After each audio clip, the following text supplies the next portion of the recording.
Hi everyone, I hope you're doing well. If you're new here, my name is Bhavin and I'm a graduate of UBC and I'll soon be pursuing a master's degree. And today I want to talk about the role of exercise and how that's helped shape kind of my education landscape, my mental, physical, and emotional well-being. So if all of that sounds interesting to you, I think you'll enjoy this video. So let's get started with the obvious one, the physical benefits of exercise. So for context, I was actually quite overweight as a child because I love to eat sugary foods. I'd like to eat dinner twice, one at my grandma's house as well as one at my parents' house. And yeah, that basically all kind of compounded by the fact that I didn't really like to run or do anything that much as a child. I was actually about 170 pounds by the time I was in grade 8 or 9. Compared to now, I'm 145. So just from the physical benefits, I think exercise is amazing. And once you kind of get into the habit and you start to enjoy it, it's going to make such a positive impact on your physical health because you're going to feel stronger. You're going to feel like you can persevere through more things because you've built up this kind of endurance and cardio endurance as well, so that you're not out of breath all the time, even after climbing stairs or whatever.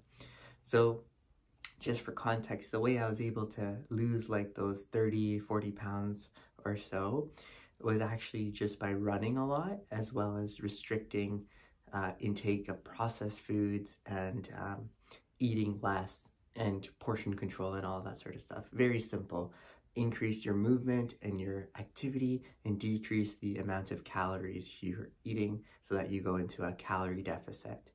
So I would honestly recommend switching to mostly eating whole foods, do the meal prep, do lots of physical activity if you're interested in losing weight. So yeah, those are some of the physical benefits.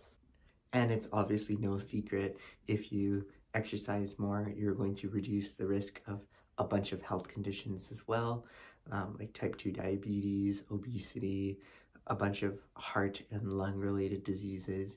And from working at a seniors home, I can tell you, working on your cardio and your cardiovascular endurance, super important as you get older. So don't slack on the treadmill or the elliptical or running or whatever. Next up, let's talk about the mental well-being and the mental aspect of exercise. So when you're exercising, you're going to be releasing a lot of hormones in your brain and neurotransmitters that will make you feel very, very good and a lot more relaxed. I think it's honestly super important for students because of like the amount of stress that you're usually in high school or university, to have kind of like an outlet that's very safe and healthy compared to like other forms. So it will make you feel a lot better mentally and physically, especially right after your workout. There's also been a lot of research done that shows exercise can help treat anxiety and depression. So obviously consult with medical professionals, but if something as simple as going to the gym a couple times a week or going for walks or playing a sport you're interested in can help you with stuff like that, then it's definitely worth a try. And I think it will benefit you. And honestly, I think in terms of my academic performance, exercise and getting in a healthier shape definitely helps. And I could probably attribute like a few percentage points minimum of like gains in like my exam scores and stuff like that after starting to exercise, just because you're going to feel better, you're going to be able to study better, and you're going to be able to study more efficiently. It's also very good for your brain, so that's going to help you as well. Been a lot of research done that shows that exercising improves your like cognitive function, your attention span, as well as memory. So that will definitely help improve your academic performance as well. And I think some tips that you can use to incorporate exercise into your daily life would be to find activities that you legitimately enjoy and do those things regularly. You can do this by finding friends or family or people to do that with, stuff like workout buddies or whatever, or people that live near you, you can go for walks and stuff with. And you could try exploring different sports and activities, fitness classes, and discover what you enjoy the most. Personally, for me, I like to swim, I like to play tennis, I like to run, and I like going to the gym just for normal, like, weight training. So that's what works for me. I also love going for walks, and I'll go with, like, friends, family, whatever.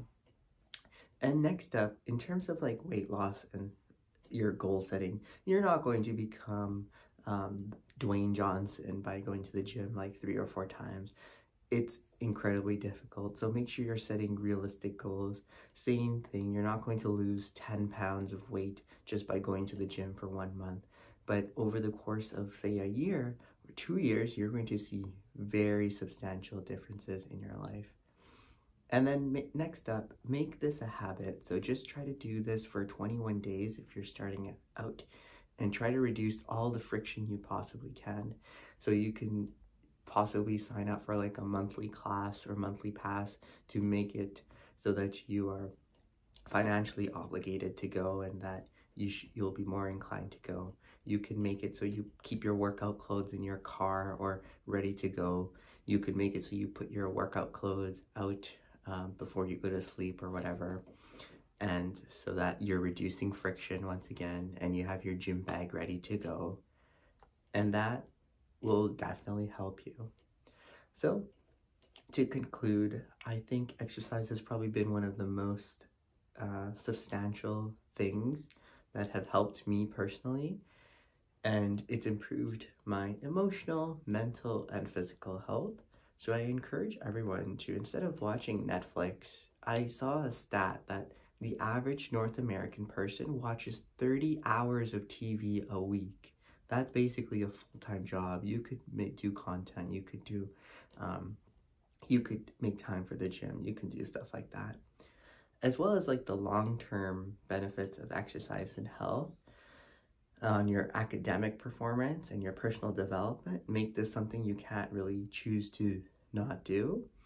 And I encourage you to share this video with people that may benefit. And if you found this helpful, please like, subscribe, and follow, and comment some of the things you love about exercise or things you do for exercise. So yeah, best wishes to everyone. Stay well.